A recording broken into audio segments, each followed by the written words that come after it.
ہیں ان طبقوں کے نام قرآن مجید میں جا بجا مذکور ہیں، جن میں حجیم، جہنم، سعیر، سقر، لتا، ہادیہ، حتمہ وغیرہ ہیں۔ ان طبقات میں سے ہر ایک میں نہایت وسعت ہے اور قسم قسم کے عذاب ہیں اور رنگ برنگ کے مکانات ہیں۔ مثلا ایک جگہ جس کا نام غی سے ہے، قرآن کریم میں ہے، عنقریب غی میں ڈالے جائیں گے۔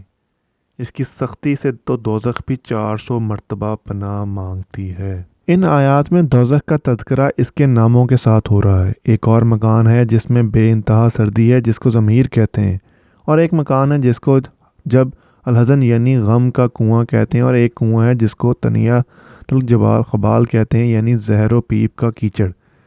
ایک پہاڑ ہے، اس کی بلندی 70 سال کی مسافت کے برابر ہے، جس پر کفار کو چڑھا کر نار دوزخ کی تہ میں پھینکا جائے گا۔ ایک تالاب ہے، اس کا نام آب حمیم ہے۔ پانی اس کا اتنا گرم ہے کہ لبوں تک پہنچنے سے اوپر کا ہونٹ اس قدر سوج جاتا ہے کہ ناک اور آنکھیں تک ڈھک جاتی ہیں، اور نیچے کا لب سوج کر سینے اور ناک تک پہنچ جاتا ہے۔ زبان جل جاتی ہے اور منہ تنگ ہو جاتا ہے۔ حلق سے نیچے اترتے ہی پھیپھڑے، معدے اور انتڑیوں کو پھاڑ دیتا ہے۔ ایک اور تالاب ہے، اس میں کفار کا پسینہ، پیپ اور لہو بہا کر جمع ہوتا رہے گا۔ ایک چشمہ ہے، اس میں کفار کا میل کچیل جمع ہوتا ہے۔ اس قسم کے اور بہت سے خوفناک مکانات ہیں۔ دوزخ میں جسموں کو بڑا کر دیا جائے گا۔ اہل دوزخ کے بہت چوڑے چکلے جسم بنا دیے جائیں گے تاکہ سختی عذاب زیادہ ہو، اور ان کے ہر ایک رگ و ریشے کو ظاہر و باطن ہر طرح کے عذاب پہنچائے جائیں، مثلا جلانا، کچلنا، سانپوں بچھوؤں کا کاٹنا، کانٹوں کو چبونا، کھال کا چیرنا، مکھیوں کا زخم پر بیٹھنا وغیرہ وغیرہ۔ ان کے جسم جل کر نئے جسم پیدا ہو جایا کریں گے، یہاں تک کہ ایک گھڑی میں 700 جسم بدلتے رہیں گے۔ سورہ نساء کے اندر ہے، جب ان کے جسم جل جائیں گے تو ہم ان کو اور کھال دے دیں گے تاکہ وہ عذاب چکھیں، مگر یہ واضح رہے کہ جسم کے اصلی اجزاء برقرار رہیں گے، صرف گوشت و پوست جل کر دوبارہ پیدا ہوتا رہے گا۔ اور غم، حسرت، نا امیدی، خلل، شکم وغیرہ تکالیف بقدری جسامت برداشت کریں گی۔ بعض کافروں کی کھالیں 42 گز موٹی ہوں گی، دانت پہاڑوں کی مانند بیٹھنے میں 3 منزل کی مسافت کے برابر جگہ گھیریں گے۔ ترمذی میں آیا ہے کہ ان کے بیٹھنے کی جگہ میں اتنی مسافت ہوگی کہ جتنی مکہ و مدینہ میں ہے، اور ان کے دونوں شانوں کے درمیان 3 روز کا راہ کا فاصلہ ہوگا۔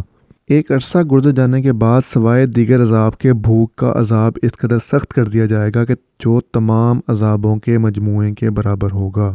آخر کار نہایت بے یقین و بے قرار ہو کر سب دوزخی غذا طلب کریں گے۔ حکم ہوگا کہ درخت زقوم کے پھل جو نہایت تلخ، خاردار اور سخت ہے اور جہنم کی تہ میں پیدا ہوتا ہے، ان کو کھانے کو دے دو۔ جب اس کو کھانا شروع کریں گے تو گلے میں پھنس جائے گا۔ حقیقت کو قرآن کریم کی سورہ مزمل میں کچھ یوں بیان کیا گیا ہے: زقوم کا درخت ہے گناہ گار کا کھانا، اور جب یہ کھانا حلق سے نہ اترے گا تو سوچیں گے دنیا میں تو پانی پی لیتے تھے، یہاں پینے کی جگہ کون سی ہے، اور کہاں سے کیا پیا جائے، تو پانی مانگیں گے۔ حکم ہوگا جہنم سے پانی لا دو۔ پانی کے منہ تک پہنچتے ہی ہونٹ جل کر اتنے سوج جائیں گے، پیشانی و سینہ تک پہنچ جائیں گے، زبان سکڑ جائے گی، حلق ٹکڑے ٹکڑے ہو جائے گا، انتڑیاں پھٹ کر پخانے کے راستے سے نکل جائیں گی۔ ارشاد ہے، انہیں گرم پانی پلایا جائے گا جو ان کی انتڑیوں کو کاٹ ڈالے گا۔ اس حالت سے بے قرار ہو کر سردار جہنم کے سامنے آوازاری کریں گے کہ ہم کو تو مار دے تاکہ ان مصائب سے نجات پا لیں۔ 1000 سال کے بعد وہ جواب دے گا کہ تم تو ہمیشہ اسی میں رہو گے۔ پھر 1000 سال کے بعد وہ خداوند کریم سے دعا کریں گے کہ اے خدائے قدوس، ہماری جان لے لے اور اپنی رحمت سے اس عذاب سے نجات دے دے۔ 1000 سال بعد بارگاہ خداوندی سے جواب ارشاد ہوگا، خبردار، خاموش رہو، ہم سے صدا نہ کرو، تم کو یہاں سے نکلنا نصیب نہ ہوگا۔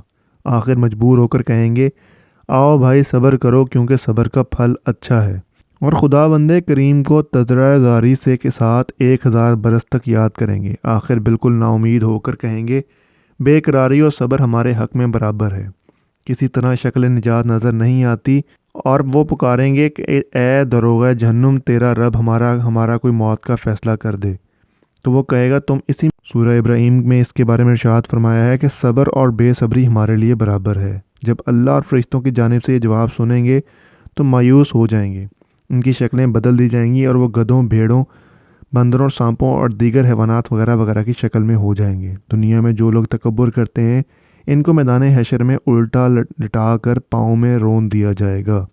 یہ کافروں کی حالت کا بیان ہے۔ ناظرین یہ تھی ہماری آج کی ویڈیو. ہم امید کرتے ہیں ہماری آج کی ویڈیو آپ کو پسند آئی ہوگی. ہم اگلی ویڈیو کے اندر انشاءاللہ آپ کو اہل ایمان کے اعزازات اور اہل کفر و فسق کی پکڑ حق کو پھیلانے والے، راتوں کو جاگنے والے سادات الناس، اشرف الانسان، تعریف و حمد الہی کرنے والے اور اعمال کے لحاظ سے تقسیم کے بارے میں تفصیلی طور پر آگاہ کریں گے. ان ویڈیوز کو وقتی دیکھنے کے لیے ہمارے چینل کو سبسکرائب کریں اور گھنٹی کے نشان کو دبا دیں تاکہ ہماری ہر آنے والی نئی ویڈیو آپ تک فوراً پہنچ سکے. کمنٹ سیکشن میں اپنی قیمتی آراء سے ہمیں ضرور آگاہ کریں تاکہ ہم اپنی ویڈیوز کو مزید بہتر بنا سکیں.